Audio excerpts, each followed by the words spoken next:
ಮೆಲ್ಬರ್ನಲ್ಲಿ ಇಷ್ಟು ಹತ್ರದಿಂದ ಒಂದು ಬಾಲಿವುಡ್ ಆಕ್ಟ್ರೆಸ್ನ ನೋಡ್ತೀನಿ ಅಂತ ನಾನು ಕನಸಿನಲ್ಲೂ ಅನ್ಕೊಂಡಿರ್ಲಿಲ್ಲ. ಈ ಸ್ಟೇಷನ್ ಅಲ್ಲಿ ನೋಡಿ ಎಷ್ಟು ಬ್ಯೂಟಿಫುಲ್ ಮ್ಯೂರಲ್ ಮಾಡಿದ್ದಾರೆ. ಇಂಡಿಪೆಂಡೆನ್ಸ್ ಡೇ ಸೆಲೆಬ್ರೇಷನ್ ನೋಡೋಕೆ ಅಂತ ನಾವು ಟ್ರೈನ್ ಹಿಡ್ಕೊಂಡು ಮೆಲ್ಬರ್ನ್ ಸಿಟಿ ಕಡೆ ಹೊರಟ್ವಿ. ಟ್ರೈನಲ್ಲಿ ಹೋಗ್ತಾ ಇದ್ದಾಗಲೇ ಒಂದು ಎಕ್ಸೈಟ್ಮೆಂಟು, ಇವತ್ತು ಫೆಡರೇಷನ್ ಸ್ಕ್ವೇರ್ ಅಲ್ಲಿ ಹೇಗಿರುತ್ತೋ ಏನೋ ಅಂತ. ಫ್ಲಿಂಡರ್ ಸ್ಟೇಷನ್ ತಲುಪಿ ಫೆಡರೇಷನ್ ಸ್ಕ್ವೇರ್ ಕಡೆ ಹೋದಾಗ ಅಲ್ಲಿ ಆಲ್ರೆಡಿ ತುಂಬ ಜನ ಸೇರಿದ್ರು. ಎಲ್ಲೆಲ್ಲೂ ಇಂಡಿಯನ್ಸು, ಎಲ್ಲೆಲ್ಲೂ ಇಂಡಿಯನ್ ಫ್ಲಾಗ್ಸು ನೋಡೋಕೆ ತುಂಬ ಖುಷಿ ಆಗ್ತಿತ್ತು. ಆಮೇಲೆ ರೇಖಾ ಅವ್ರನ್ನ ಇಷ್ಟು ಹತ್ರದಿಂದ ನೋಡ್ತೀನಿ ಅಂತ ಅಂದ್ಕೊಂಡಿರಲಿಲ್ಲ.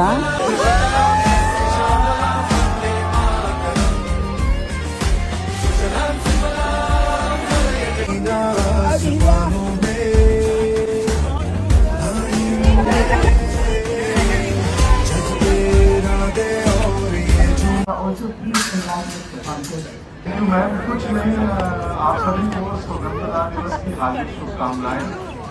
हिंदुस्तान के बाहर एक खूबसूरत हिंदुस्तान से आज मिल रहा हूँ और धन्यवाद आप सबको। अपना के रखने हैं और To all the lovely people of Melbourne, Melbourne के सभी प्यारे दोस्तों, beautiful people of Melbourne, share is no business, like show business. like show business.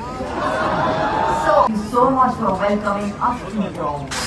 And thank you so much for welcoming us. Your see you soon. Love you. Jai Hind.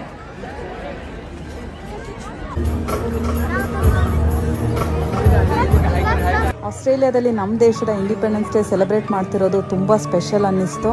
ನಾವು ಕೂಡ ಈ ಮೊಮೆಂಟ್ನ ತುಂಬ enjoy ಮಾಡಿದ್ವಿ, photos ತೊಗೊಂಡ್ವಿ. Indian ಫ್ಲಾಗ್ನ ಹಿಡಿದು ನಾನು ಕೂಡ wave ಮಾಡಿದೆ. ನಿಮ್ಗೆ ಈ ವಿಡಿಯೋ ಇಷ್ಟ ಆದರೆ ಲೈಕ್ ಮಾಡಿ, ಶೇರ್ ಮಾಡಿ, ನಮ್ಮನ್ನ ಫಾಲೋ ಮಾಡಿ.